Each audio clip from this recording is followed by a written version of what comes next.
خودگین کہتے ہیں میں شکار کا شوقین تھا، لیکن ضرورت کے لیے شکار کرتا تھا، ہفتے میں شکار مار کے لاتا تھا، پھر پورا ہفتہ ہمارے گھر والے اسی کو کھایا کرتے تھے۔ فرماتے ہیں کہ میں تنخواہ تھوڑی لیتا تھا اپنے آقا سے، محمود غزنوی کے والد سبکتگین، کہ میں بھئی ہفتے میں ایک دن شکار کرنے جاؤں گا۔ کہتے ایک دن میں جنگل میں شکار کرنے گیا تو کچھ جانور کم نظر آئے، صبح سے لے کر میں گھومنے لگا، عصر کا وقت ہو گیا، کوئی شکار نہ ملا۔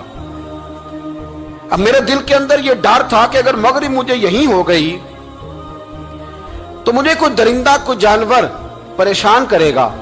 اسی پریشانی کے عالم میں میں دائیں بائیں دیکھ رہا تھا کہ ہرنی کا ایک بچہ مجھے نظر آیا۔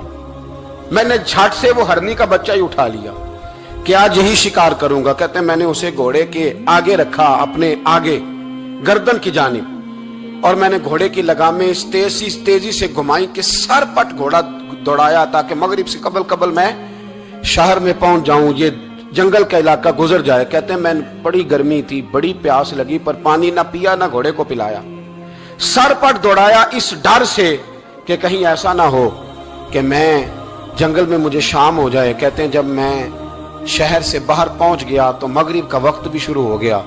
کہتے ہیں ابھی میں پہنچا ہی تھا، میں نے وہاں گھوڑے کو روکا، خود بھی پانی پیا، جانور کو بھی پلایا۔ کہتے ہیں ذرا میں نے آنکھ اٹھا کے دیکھا تو جس ہرنی کا میں بچہ لایا تھا وہ بھی دوڑتی ہوئی میرے پیچھے آ گئی۔ کہتے ہیں وہ پیچھے میرے کھڑی ہے، پتہ نہیں کہاں سے بیچاری دوڑی، میرا تو گھوڑا تھا اور میں نے تو سانس بھی نہیں لیا۔ 1.5 گھنٹہ 2 گھنٹے میں بھگاتا لایا اس جلدی میں کہ باہر آنا ہے۔ کہتے ہیں پلٹ کے دیکھا تو اس کی سانس پھولی ہوئی ہرنی کی اور للچائی نظروں سے مجھے دیکھ رہی ہے۔ دل کے ایک کونے سے آواز آئی کہ آج تو 2 شکار ہو گئے۔ بچہ تو پکڑا ہی، اس کی ماں کو بھی قابو کرتا ہوں تاکہ ڈبل شکار ہاتھ آئے گا۔ کہتے ہیں پھر اندر سے میرا درد بولا، اندر سے میرا رحم بولا کہ ایک ماں اپنا بچہ لینے آئی ہے، اور اس طرح تو اسے تکلیف نہیں دی جا سکتی کہ اسے بلیک میل کر کے ماں کو بھی رکھ لیا جائے۔ کہتے ہیں جب میں نے اس ہرنی کی طرف دیکھا تو اس کی نظروں میں سوال تھا، اس کی نظروں کے اندر سوال تھا، کچھ مانگ رہی تھی۔ کہتے ہیں میں نے اس بچے کی پشت پر ہاتھ پھیرا، پھر میں نے بچہ چھوڑ دیا۔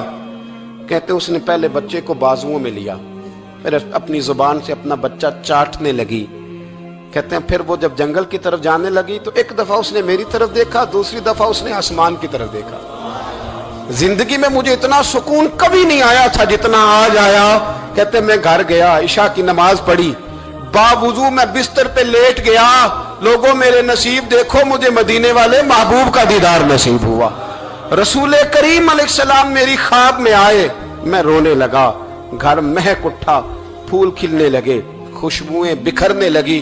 کہتے محبوب کریم تشریف لائے، اور کیا خوبصورت جملہ ہے، محبوب فرمانے لگے او سبکتگین، اگر تجھے بادشاہ بنا دیا جائے تو انسانوں کے ساتھ بھی اسی طرح رحم کرے گا نا جس طرح آج ہرنی کے ساتھ کیا ہے۔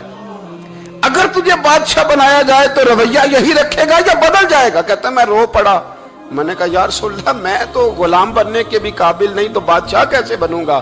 فرمایا تیری آج کی ادا بڑی پسند آئی ہے، عرش کے مالک نے تجھے بادشاہ بنانے کا فیصلہ کر لیا، تیری یہ ادا بڑی بھائی ہے، بڑی پسند آئی۔